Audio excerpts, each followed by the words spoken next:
자, 오늘 해볼 이야기는 초보 작가들이 많이 실수하는 서사 배치의 중요성입니다. 자, 이게 일단은 처음에 글을 쓰실 때, 이게 글을 쓸 때 초반부 스토리의 경우에는 그래도 생각을 많이 하십니다.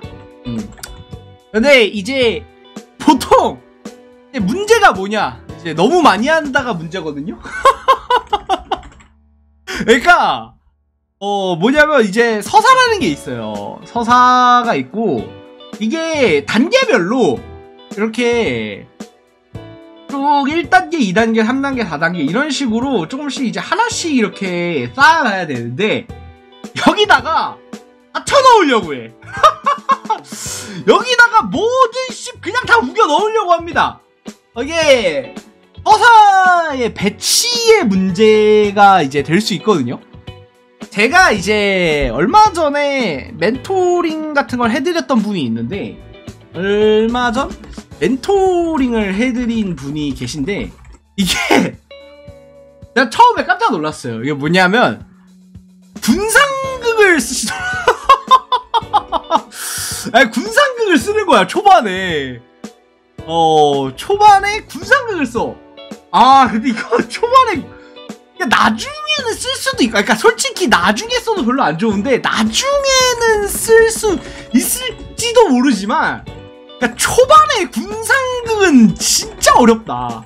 이게 군상극이 뭐냐? 아, 군상극이 뭐냐? 좋아요. 거기부터 다시 설명을 드리겠습니다. 군상극이란 이제 여러 캐릭터의 시점으로 전개되는 이야기입니다. 그러니까 한 명이 아니라, 주인공 한 명이 아니라 이 조연과 적, 그 다음에 뭐 히로인, 뭐 이런 식으로 여러 개의 캐릭터가 이제 이 사건이, 여기 메인 사건이 있고요. 이 사건이 있는데 이거를 한 명이 아니라, 여기가 주인공 시점이면은 이거를 이제 외부인 시점, 이제 조연 시점, 그 다음에 히로인 시점, 그 다음에 이걸 적 시점, 이런 걸로 막 같은 이제 이거를 여러 개로 봐요. 그리고 이게 나중에 하나로 쫙 모여드는 그런 맛이 있는 거거든요. 근데 이게 문제는 시점이 너무 왔다 갔다 그래요. 이게 특히 초반에는 정말 하면 안 됩니다.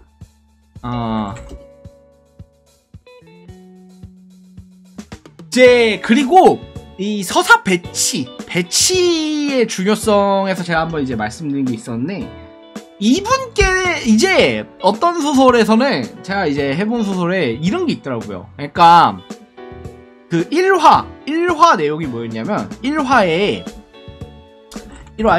약간 그 되게 강력한 적과 맞서 싸워.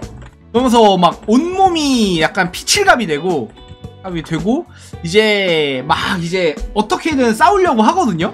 이제 간신히 이겨. 간신히 이제 뭐 극복하고 뭐 이런 스토리가 이제 있어. 근데 보통은 이게 1화에 강력한 적, 약간 최종 보스격 느낌의 적과 싸우고 있다면은 이게 보통은 회귀합니다.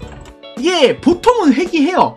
근데 갑자기 10년 전으로 돌아가. 갑자기 10년 전으로 들어가. 그리고 거기가 시작점이야. 이게 어떤 배치가 돼 있냐면요, 그러니까 여기가 맨 초반이 10년 후야. 그러니까 맨 초반이 10년 후고, 그리고 이제 이야기의 시작점이 이제 10년 전이야.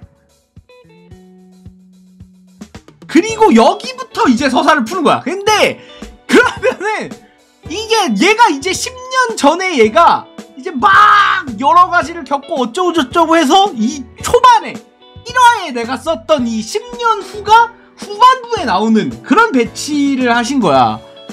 아, 근데 이게 지금은 별로 안 좋아요. 이게 뭐냐면 독자로 하여금 뭔가 이미 정해진 미래를 보는 듯한 느낌이 들게 만들어요. 그래가지고 보루토 느낌이네. 정확합니다. 정확해요. 보루토 느낌이에요. 그러니까 이게 사실 별로 웹소설에서 되게 많이 안 다뤄지는 이유가 안 좋아요. 안 좋다. 기본적으로 뭐 잘 쓰면 좋을 수도 있는데 실제로 리스크가 더 훨씬 큰 편이죠. 아무래도 이런 것 때문에 이제 좀 서사의 배치 같은 거를 중요하게 생각을 해야 되는데, 그리고 이거는 뭐 사실 보통은 저렇게까지 극단적인 실수는 안 하잖아. 그러면은 많이 실수하는 게 뭐가 있을까? 이게 뭐냐면 초반에는 주인공 서사 위주로 짜야 되거든요. 그러니까 주인공이 어떻게 뭐 하는지 이런 거를 이거 위주로 짜야 돼요. 그런데 이제 초반에 그 중후반부 떡밥 같은 거나 이런 걸 막 넣어요.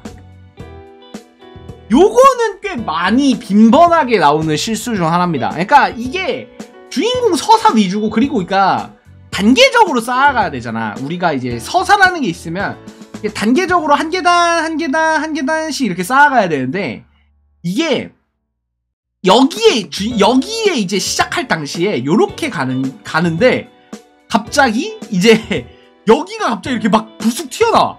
조금씩 튀어나와. 요게 이제 서사 배치가 좀 문제가 될 때가 이럴 때거든요. 이제 그러다 보니까 뭔가 좀 요런 거는 근데 좀 그러니까 요런 거는 조금 욕심이 많아서 그래. 그러니까 너무 많이 짜둬서 그래요. 이게 뭐냐면 너무 많이 안 짜두면은 애초에 뒷내용을 나도 몰라.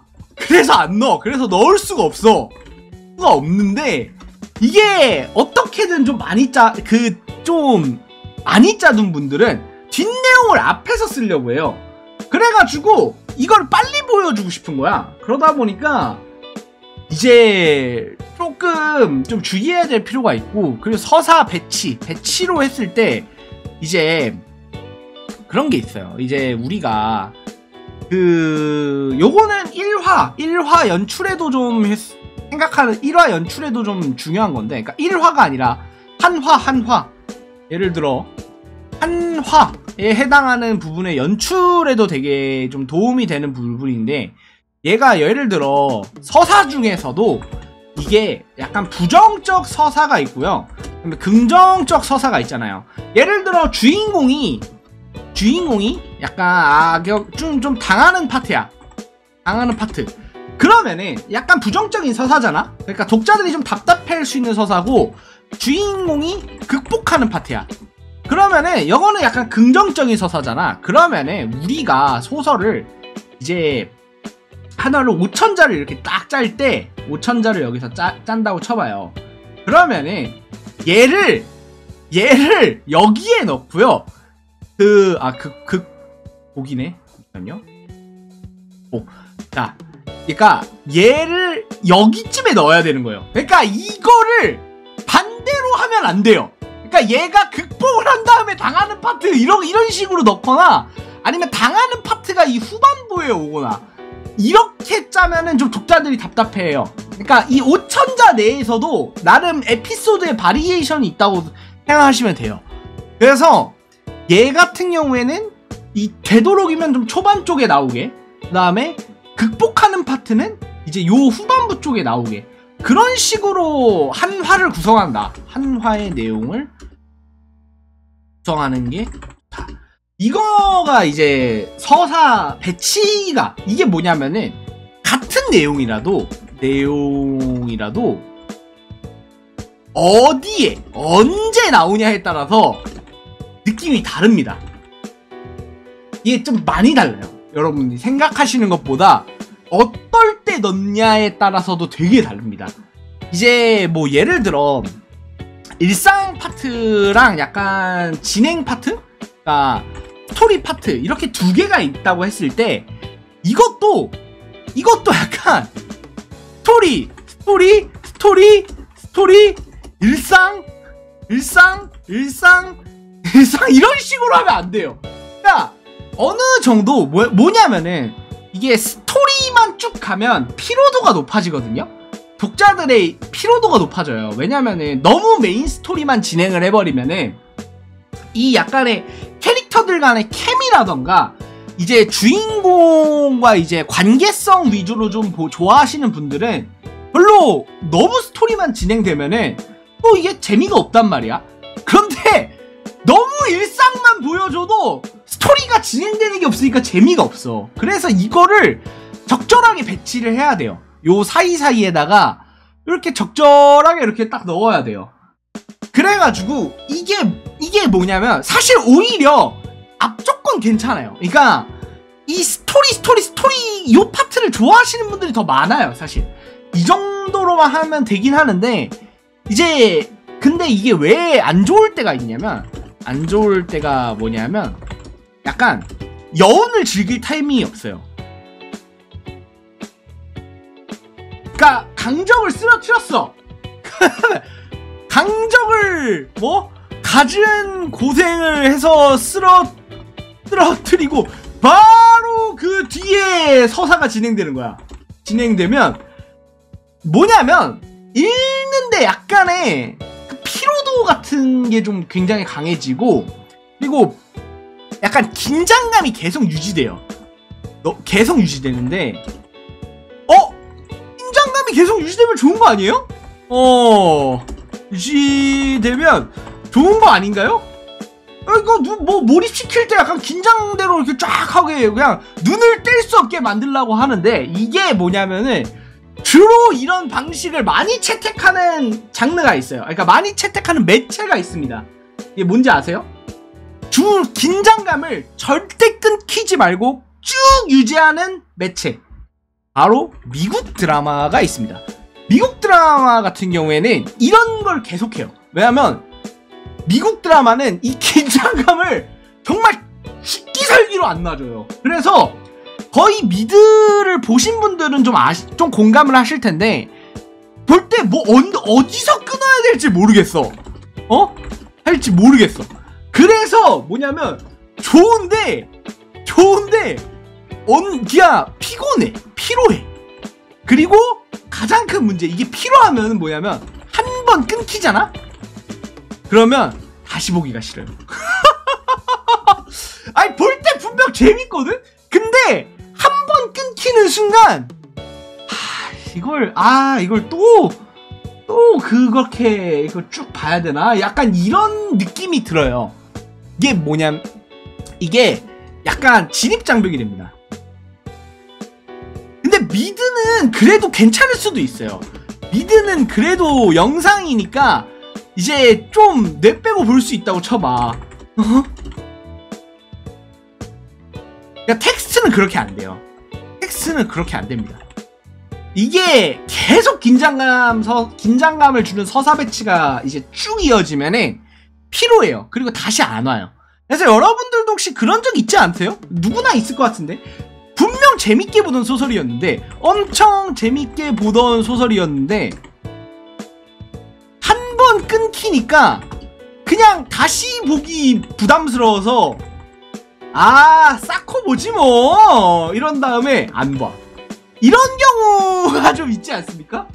이게 솔직히 그냥 뭐 중간에 쉬어가는 파트도 있고 막 그렇게 하면은 그냥 다시 보지 뭐 약간 이런 느낌인데 이걸 보면 멈추면 안 될 것 같은 느낌이 드는 거야.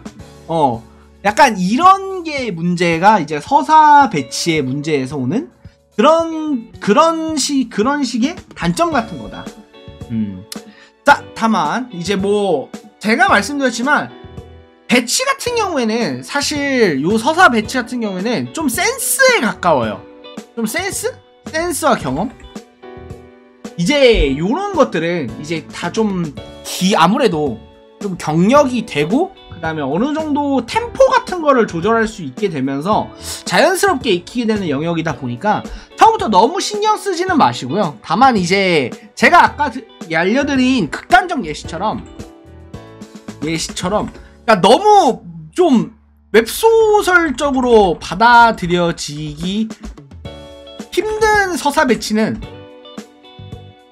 지양하는 게 좋다 라는 거 알려드리면서 이상 오늘까지의 이야기 마치겠습니다. 감사합니다.